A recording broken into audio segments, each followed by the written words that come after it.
Hey everybody, welcome back. If you're drinking tap water straight out of the tap, I think you're a little bit crazy.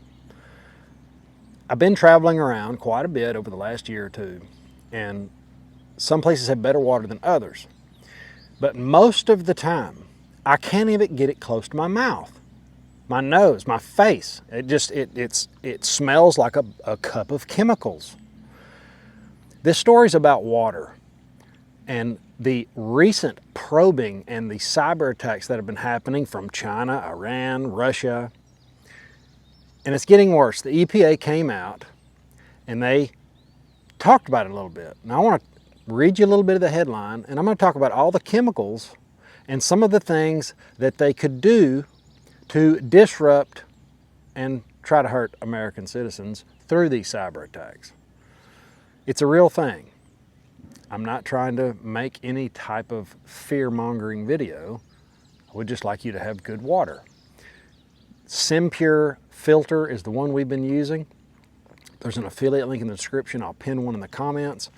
The main thing is get a filter and make your water taste like water. It doesn't need to have all the chemicals in it that they put in it. Unless, it's great if you're going to bathe in it. Anyway, I'm getting off. I'll talk about that in a minute. Let me give you the headlines. I know you guys got a lot of things to do. Water infrastructure is increasingly under cyber attack. In the recent warning from the EPA that was yesterday, reported that cyber incidents against the U.S. water utilities are becoming more common and damaging over the past year.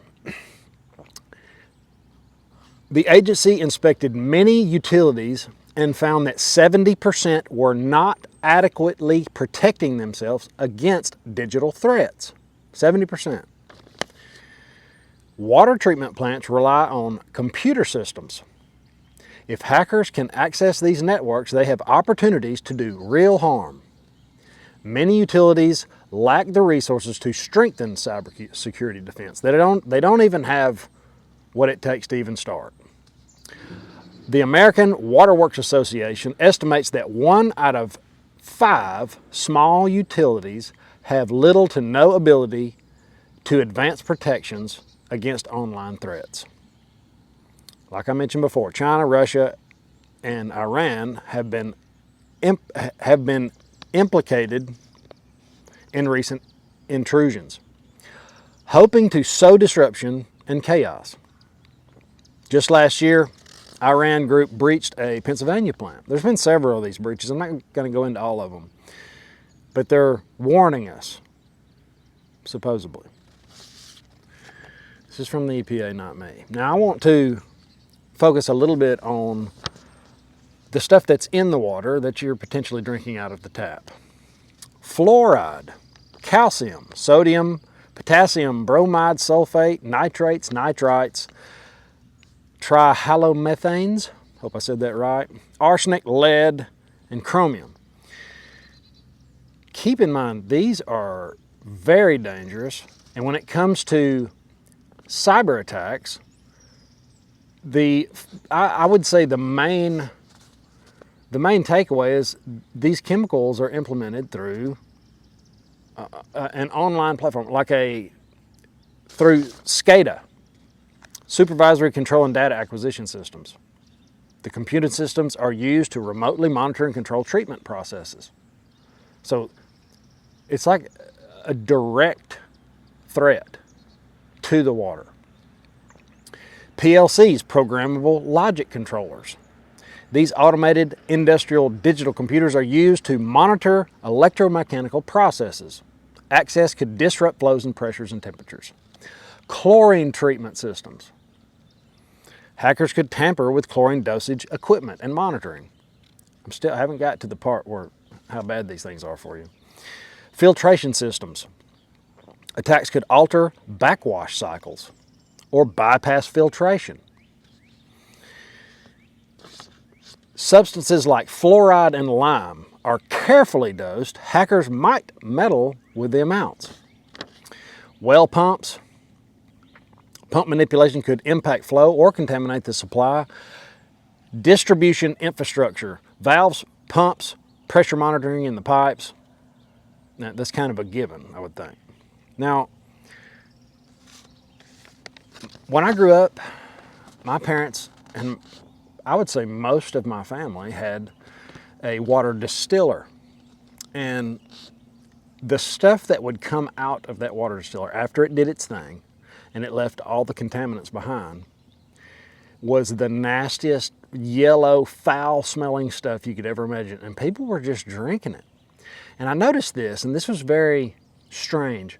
When I go places and everybody's sitting around drinking the water they're giving at the restaurant, and, you know, usually I'd get it to about right here and go, I just can't do it. And I asked people, can you not smell that? Does it not taste bad? And they said, no, it just tastes like water.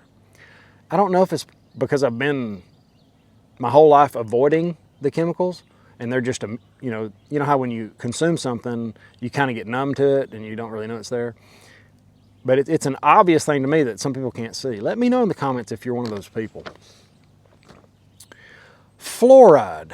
Now keep in mind, consuming more than 4 milligrams over many years can cause dental fluorosis and bone fractures.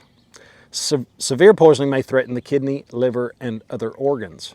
Why do we need this in our water? They say it's to protect your teeth and all this other stuff.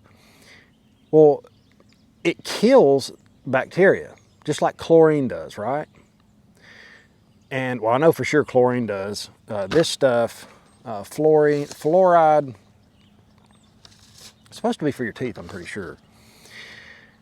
But these chemicals they put in the water to keep it from growing bacteria are hammering your microbiome.